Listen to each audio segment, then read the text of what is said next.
New date mini black சீரீஸில் இன்றைக்கி வந்து நியூ பார்ன் பேபிக்கு வாங்கின துணி எல்லாமே ஹாட் வாட்டரில் முக்கி வந்து காயப்போட போகிறோம். வெயிலில் காயப்போடக்கூடாதுன்னு சொல்லுவாங்க. ப்ளஸ் வந்து மழை காலமாக இருக்கிறனால கொஞ்சம் வெயிலில் காயப்போட்டு எடுத்துகிட்டேன். மார்னிங் வந்து சப்பாத்தி ப்ளஸ் வந்து வெள்ளரிக்காய் வந்து எடுத்துக்கிட்டு அதுக்கப்புறம் 1 கிளாஸ் ப்ரோட்டீன் பவுடர் போட்டு பால் எடுத்தாச்சு. மதியம் சுண்டல் குழம்பு ப்ளஸ் வந்து முருங்கைக்கீரை ரொம்ப ஆயில் சேர்க்காமல் வாட்டர்லேயே நல்லா வேக வச்சு எடுத்தாச்சு. அதுக்கப்புறம் காஞ்ச துணி எல்லாமே பேபி துணி எல்லாமே வந்து மடித்து வைக்கணும்.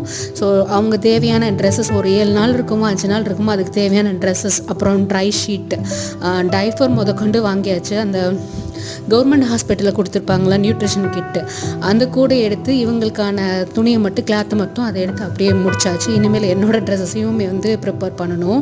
ஸோ அதுக்கப்புறம் மிட் ஈவினிங் போல் ஒரு ஜூஸ் எடுத்துகிட்டு இது வந்து மாதுளம்பழம் ஜூஸ். ஸோ இதையும் எடுத்து முடிச்சாச்சு. இன்றைக்கி யோகா கிளாஸும் அட்டன் பண்ணணும். So yoga class online class attend பண்ணிட்டு நைட் டின்னருக்கும் சுண்டல் குழம்பு எடுத்து நைட் அகைன் ப்ரோட்டீன் பவுடர் போட்டு பால் எடுத்து முடிச்சாச்சு. இன்றைக்கான டே இப்படி தான் கம்ப்ளீட்டாக